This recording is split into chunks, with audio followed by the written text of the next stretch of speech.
तो दोस्तों, जो किसान भाई आने वाले दिनों में यानी कि मई और जून महीने में अगर सब्जियां लगाने की सोच रहे हैं तो आज का ये वीडियो आप लोगों के लिए काफ़ी ज़्यादा इंफॉर्मेटिव होने वाला है, क्योंकि मई और जून महीने में लगाई जाने वाली सब्जियों में से दो ऐसी सब्जियों की फसलों के बारे में आज के इस वीडियो में मैं आपको जानकारी दूंगा, जिनकी खेती अगर आप मई और जून महीने में करते हैं तो आने वाले दिनों में ये दोनों सब्जियां आपको काफ़ी ज़बरदस्त मुनाफा देके जा सकती हैं।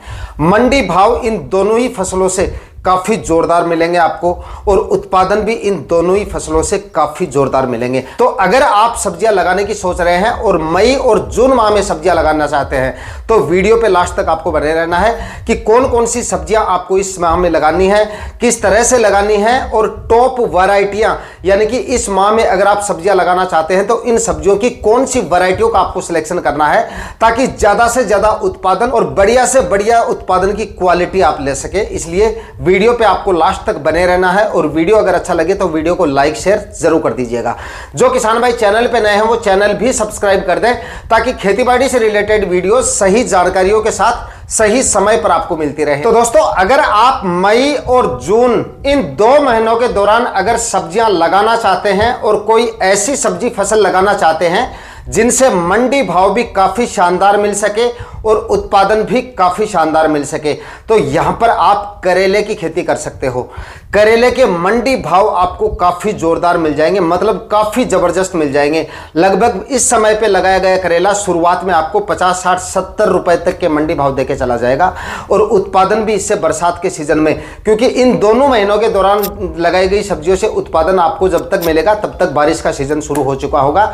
तो बरसात के सीजन में डिमांड भी इस फसल की काफी जोरदार रहेगी और उत्पादन भी आपको काफी जोरदार मिलेगा अगर आप अच्छी वैरायटियों का सिलेक्शन करेंगे। लेकिन जहां पर टेम्परेचर काफी ज्यादा है, लू वगैरह काफी ज्यादा चलती है मई माह में, वहां पर किसान भाई जो है जून माह में इसकी खेती करें। और जहां पे लू वगैरह नहीं चलती है, टेम्परेचर नॉर्मल है यानी कि 35-36 डिग्री के आसपास टेम्परेचर है, वहां पर इसकी खेती आप मई माह में भी कर सकते हैं।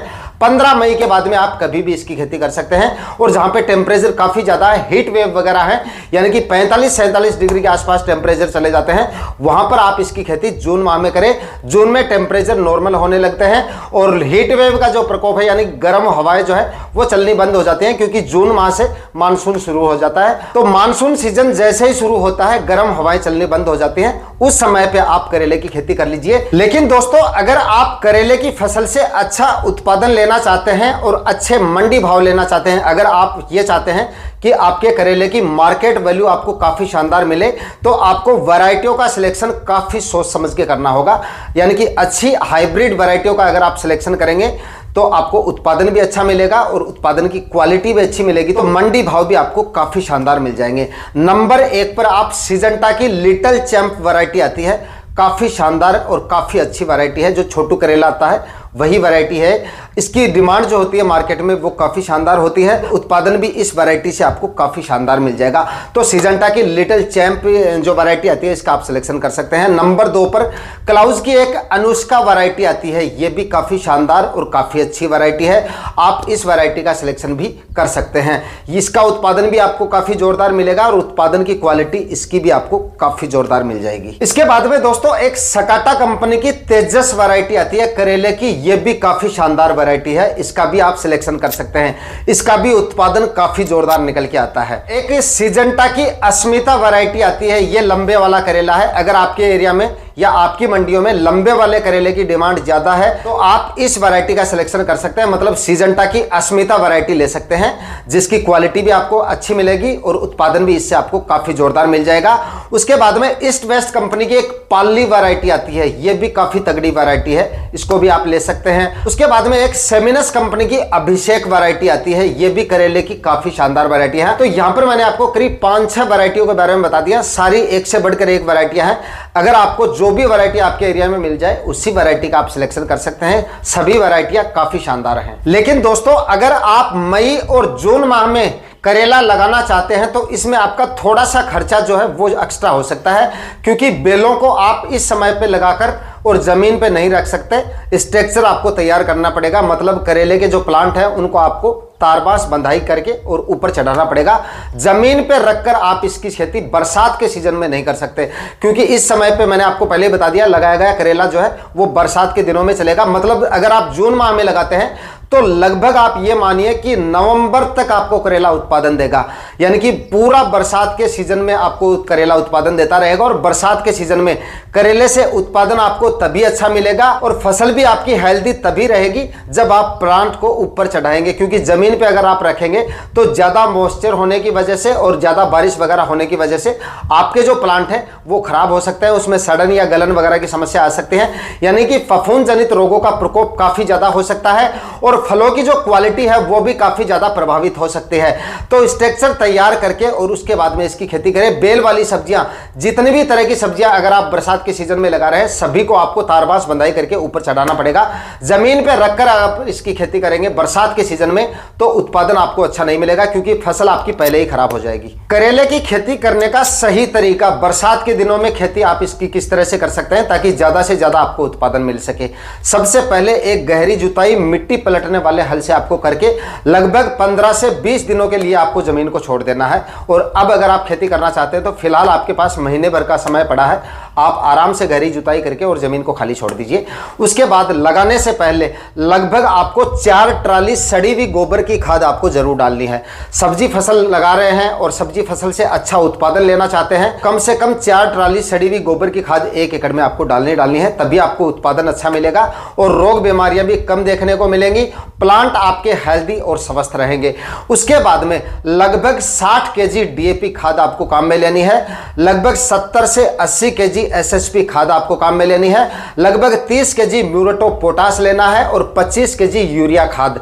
और इसी के साथ में बरसात के सीजन में अगर आप ये फसल लगा रहे हैं तो 500 ग्राम प्रति एकड़ के हिसाब से कार्बनडाजिम जो फंगिसाइड आता है वो भी आपको साथ में इन्हीं खाद उर्वरकों में ऐड करके आखिरी कल्टीवेशन से पहले जमीन में बिखेर के और उसके बाद में आखिरी कल्टीवेशन आपको करना है। उसके बाद में दोस्तों रासायनिक खाद उर्वरक डालने के बाद में आखिरी कल्टीवेशन करें और आखिरी कल्टीवेशन के समय सुनिश्चित कर लें कि आपकी जमीन में कहीं भी झील वगैरह नहीं होनी चाहिए। जल भराव की समस्या बरसात के सीजन में आपकी फसल में बिल्कुल नहीं होनी चाहिए, वरना जल भराव की वजह से भी आपकी जो फसल है वो काफी ज्यादा प्रभावित हो सकती है, जड़ से संबंधित बीमारियां काफी ज्यादा आ सकती हैं और फसल का उत्पादन काफी हद तक डाउन रह सकता है। बरसात के सीजन में सब्जियों की खेती करने वाले किसान भाई, ज्यादातर जो नए किसान भाई होते हैं वो फेल हो जाते हैं, इसी कारण से होते हैं क्योंकि बरसात के सीजन में ज्यादा बारिश वगैरह होती रहती है, जल भराव होता रहता है और हवा में नमी ज्यादा होने की वजह से इस तरह की बीमारियां जो है वो काफी ज्यादा देखने को मिलती है। मतलब फफूंद जनित रोगों का प्रकोप चाहे जड़ में हो या फिर लताओं में हो काफी ज्यादा फैल जाता है, यानी ब्लाइट वगैरह की समस्या आ जाती है प्लांट में, या फिर जड़ों में जड़ गलन वगैरह की समस्या आ जाती है। तो इन समस्याओं से बचने के लिए किसान भाइयों को क्या करना है, प्लॉट में किसी ऐसे प्लॉट का चुनाव करना चाहिए जहां पे जल भराव की समस्या बिल्कुल नहीं होनी चाहिए और बेड की जो साइज है वो उसकी हाइट अच्छी होनी चाहिए, चौड़ाई भले ही कम हो। बरसात के सीजन में अगर आप सब्जियां लगा रहे हैं तो बेड की हाइट आपको काफी अच्छी रखनी है, करीब 1 फीट तो बेड की हाइट होनी चाहिए, ताकि हल्का फुल्का अगर जल भराव वगैरह होता है तो प्लांट तक वो ना पहुंचे, मतलब ज्यादा देर तक प्लांट तक जल भराव नहीं होना चाहिए। इस तरीके से अगर आप करेंगे तो जड़ों में कम से कम आपको बीमारियां देखने को मिलेंगी और प्लांट को अगर आप ऊपर चढ़ा के खेती करेंगे तो प्लांट में भी ब्लाइट वगैरह की समस्या आपको काफी हद तक कम देखने को मिलेंगी। बारिश वगैरह ज्यादा होंगी या नमी वगैरह ज्यादा होगी तो इस तरह की बीमारियां आपको अपने प्लांट में काफी कम देखने को मिलेंगी। लाइन से लाइन की दूरी की बात करें तो करीब 6-6 फीट की दूरी पर आपको बेड बनाने हैं और 1-1 फीट की दूरी पर आपको सीड शोविंग करनी है। 25 माइक्रोन की प्लास्टिक मल्च लगाकर और उसके बाद में बीजों की बुआई करें और उसके बाद में स्ट्रक्चर तैयार करके प्लांट को ऊपर चढ़ा दें। इस तरीके से अगर आप खेती करेंगे तो नवंबर तक आपको करेला उत्पादन देता रहेगा। शुरुआत से लेकर आखिर तक नवंबर तक आपको काफी जोरदार मंडी भाव इसके मिलते रहेंगे। तो यह फसल लगाकर आप जोरदार मुनाफा ले सकते हैं मई और जून महीने में। मेरी किसान भाइयों से सलाह यह है कि टेम्परेचर ज्यादा है तो जून माह का आप इंतजार करें, जून माह में इसकी खेती करेंगे तो और भी अच्छा मुनाफा आपको यह फसल देके जाएगी। उसके बाद में दोस्तों अगली जो फसल है वो है लौकी की खेती।